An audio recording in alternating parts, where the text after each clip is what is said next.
Bienvenidos sean todos a una nueva sesión de Historia Viva TV. Prensa, papeles e historias. Si recordamos, en sesiones anteriores hemos estado refiriéndonos a las estadísticas, las pandemias y su vínculo y relación estrecha con la historia. En sesiones anteriores hablamos del periodo colonial, del periodo de la independencia y hoy vamos a hablar del periodo republicano. Hay una enfermedad que va a azotar a Venezuela durante el periodo republicano como tantas otras, entre 1854 y 1856 aproximadamente, y es el cólera morbus. El cólera morbus es una temida enfermedad procedente de India que llega a las costas venezolanas de la isla de Trinidad. Se va a alojar en La Guaira, en el puerto de La Guaira, y de allí se va a extender rápidamente hacia otros estados y regiones del país, diezmando considerablemente una población que ya viene bastante golpeada, no solamente por las enfermedades y epidemias, sino por los conflictos que se han suscitado desde la llegada de los hermanos Monagas al poder. Conflictos políticos, enfrentamientos, alzamientos. Esto va a diezmar la población y se le suma entonces la viruela y ya en 1855 específicamente el cólera morbus. Estos gobernantes van a tratar de opacar un poco la información. Son perseguidas las personas que den noticias en relación al número de afectados, al número de decesos. Muchos de los periódicos van a ser censurados donde aparezca información relativa a las epidemias y muchos de los médicos que dan este tipo de información van a terminar en prisión. Frente a esta opacidad en relación a las estadísticas, va entonces a circular a partir de 1855 en la ciudad de Caracas el primer periódico eclesiástico de Venezuela. Se conoce con el nombre de Crónica Eclesiástica de Venezuela, dirigida por un sacerdote muy importante y que va a tener una vida activa en el proceso de independencia y en el proceso republicano en Venezuela. Este sacerdote, tal vez poco conocido, se llama Mariano de Talavera y Garcés, obispo de Trícala, obispo de la diócesis de Guayana, entre el año 1829 aproximadamente hasta 1840, cuando decide renunciar al obispado de la diócesis de Guayana. ¿Quién es Mariano de Talavera y Garcés? Mariano de Talavera y Garcés es de origen coreano. Nace en 1777, justo el año en que Venezuela pasa a ser capitanía general, y va a tener una vida bastante larga, va a tener una participación activa en el proceso de independencia, sobre todo de la ciudad de Mérida, en la redacción de la Constitución de la ciudad de Mérida. Es secretario del obispo de la diócesis de Mérida de Maracaibo, Monseñor Hernández Milanés. Y Mariano de Talavera pues va a viajar al exilio ya después de los sucesos de 1812, va a estar en Colombia, allí va a tener que pasar un cierto tiempo, hasta que en 1815, con la llegada de Morillo a Venezuela y la restauración real, regresan a Venezuela con el fin de que pueda acogerse posiblemente o tentativamente a un famoso indulto que el rey Fernando VII, con motivo de sus esponsales y de su retorno al poder, quiere dar a los habitantes de las colonias americanas, lo que ellos consideran las colonias americanas. Le va a corresponder a Mariano de Talavera y Garcés precisamente la homilía y el sermón conocido como Sermón del Indulto en la Catedral de Caracas, un 28 de septiembre del año 1817, nada más y nada menos que frente a don Pablo Morillo. En el próximo segmento continuaremos hablando de don Pablo Morillo y de Mariano de Talavera y Garcés. Hasta entonces.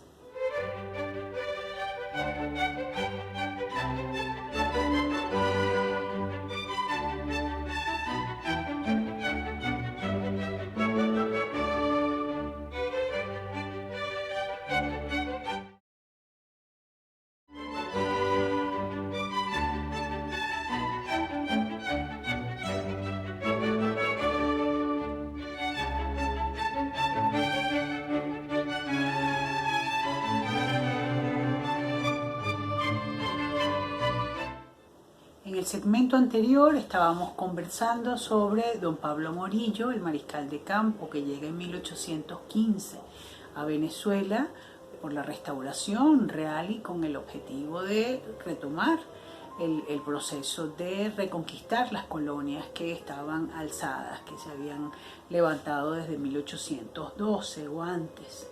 Es entonces cuando a don Mariano de Talavera y Garcés, a Monseñor Mariano de Talavera y Garcés, le va a corresponder dar entonces el célebre Sermón del Indulto. Es tal el impacto que va a causar en Morillo el sermón expresado por Mariano de Talavera, que van a ser liberados él y 67 sacerdotes que iban a ser enviados a Cádiz, a la fortaleza de Cádiz, como prisioneros. Y con motivo de este indulto del rey Fernando VII, pues entonces van a quedar liberados. A partir de este momento, Mariano de Talavera se va entonces a dedicar ya definitivamente a la prensa, y es entonces cuando va a fundar en 1821 en el Zulia un periódico que se llama La Concordia del Zulia. La Concordia del Zulia, no siendo un periódico eclesiástico, él se va a encargar de este periódico. Es en el año 1855 cuando él funda entonces la Crónica Eclesiástica de Venezuela. La Crónica Eclesiástica de Venezuela va a ser el primer periódico eclesiástico del país, y allí se va a reseñar con lujo de detalles todo lo que es la información referida a las estadísticas, que es lo que realmente en este momento estamos comentando. Es un periódico religioso, por supuesto, porque es prensa eclesiástica, pero allí esa sección de estadísticas está muy bien trabajada, muy bien analizada, muy bien documentada, porque además hay una epidemia en el país, hay una epidemia de cólera, la cual mencionábamos también anteriormente, y esa terrible epidemia de cólera va a diezmar la población venezolana. Semanalmente vamos a encontrarnos entonces con las estadísticas que presenta Mariano de Talavera y Garcés en contradicción o en contraposición de las estadísticas que presenta el gobierno de los hermanos Monagas. Ellos hablan que entre 1854 y 1856, que es el periodo de la epidemia de cólera, hubo 5.000 fallecidos en todo el país. Sin embargo, cuando se abre la Crónica Eclesiástica de Venezuela, vamos a encontrarnos entonces con una cifra aproximada expresada por don Mariano de Talavera de 30.000 almas que han fallecido producto de la epidemia de cólera. Entonces, semanalmente vamos a encontrar esa información, una información que analizada es bastante crítica y grave, porque las tasas de mortalidad durante el año 55 son muchísimo más altas que las tasas de natalidad, es decir, el crecimiento vegetativo del país es negativo, no hay incremento de población. Yo quisiera comentarles, leerles para no parafrasear, algunas cifras de estas que presenta Mariano de Talavera en la Crónica Eclesiástica de Venezuela, y que también hay otros periódicos que, enfrentándose y venciendo la censura del gobierno en relación a la epidemia de cólera, pues comienzan a publicar cifras reales en relación a lo que está ocurriendo en Venezuela con la epidemia de cólera. Voy a comentarles entonces unos datos presentados por Mariano de Talavera en la Crónica Eclesiástica de Venezuela. En el número 9, del 9 de mayo del año 1855, encontramos por primera vez esta sección de estadísticas. Está distribuida por parroquias, por meses, presentan datos de natalidad, sexo, defunciones de párvulos y adultos y matrimonios. Entre agosto de 1855 y junio de 1856, señala Mariano de Talavera acá que el número de defunciones de párvulos y adultos es infinitamente mayor al número de nacimientos durante todos los meses que se ha reseñado.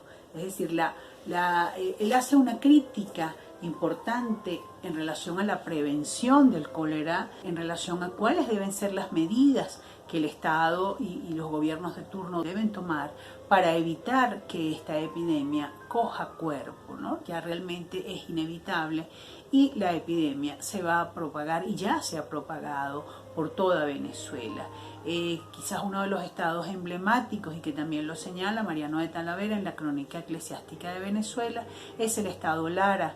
Y es por ello que el sacerdote Macario Yepes decide que frente a la mortandad producida por el cólera se debe sacar en procesión a la Virgen de la Divina Pastora, no en su fecha que le corresponde, que es el 14 de enero de cada año, sino que hay que pedir a Dios, hay que pedirle a la Virgen en oración, hay que sacarla entonces en procesión. Y Macario Yepes, el sacerdote de Barquisimeto, que decide que la Virgen debe salir en procesión para tratar de mitigar el horror que representa el cólera, va a morir también de cólera. En la siguiente parte vamos a continuar hablando de este importante tema y de Monseñor Mariano de Talavera y Garcés. Hasta entonces.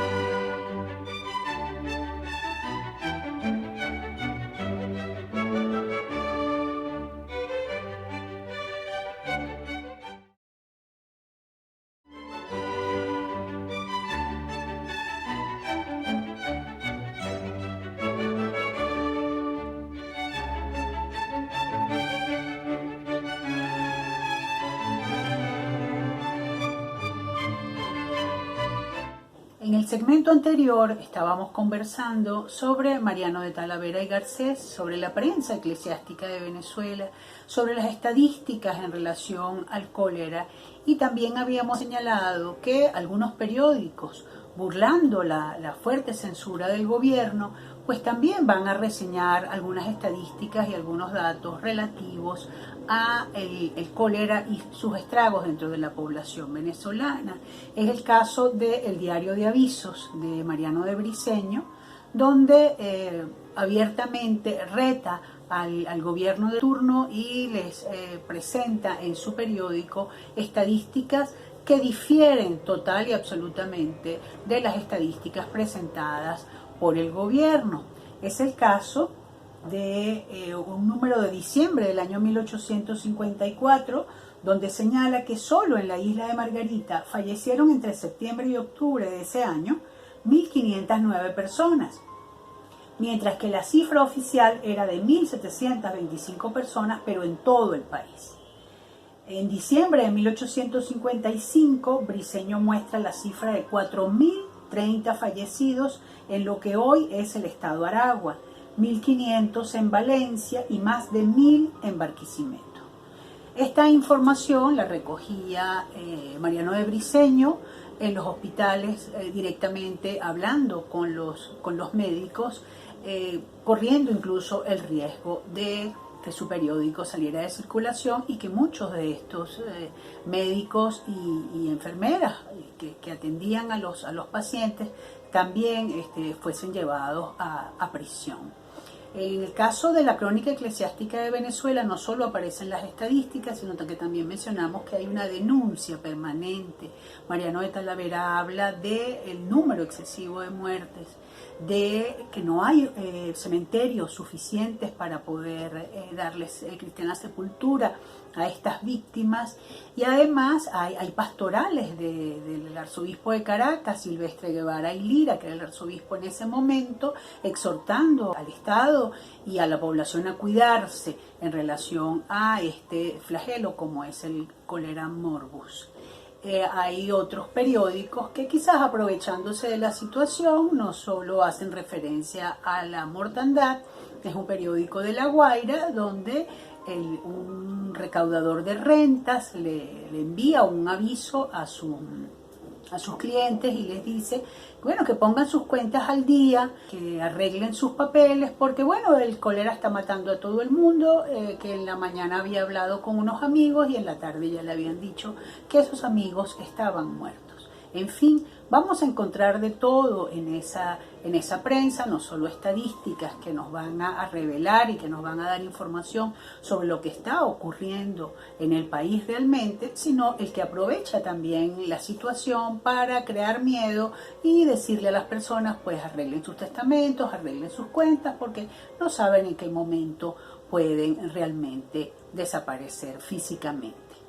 En general podemos concluir y comentar la labor fundamental de la Iglesia. En este seriado de 3 programas hemos hablado de las estadísticas, hemos hablado de la historia, hemos hablado de las pandemias y hemos hecho referencia constante al papel de la Iglesia dentro de la recopilación de información, no solo en el periodo republicano, sino también hablábamos del periodo de independencia e incluso en el periodo de conquista y colonización, haciendo un balance en relación a las estadísticas, la pandemia y su vínculo y relación con la historia.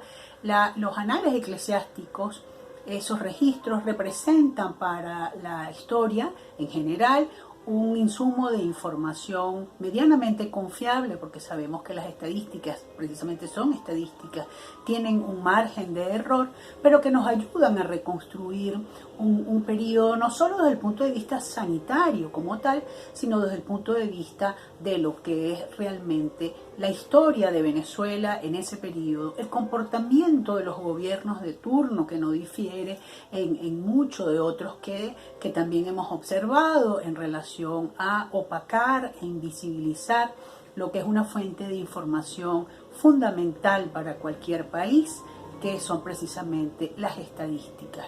Las estadísticas representan un documento para la historia, un documento que sirve de base, de plataforma fundamental para completar una investigación histórica desde el punto de vista sanitario. Yo les agradezco su atención, su interés, la importancia de estos temas reflejados en este seriado, y nos veremos entonces próximamente en una nueva entrega. Muchísimas gracias a todos, un placer. Hasta entonces.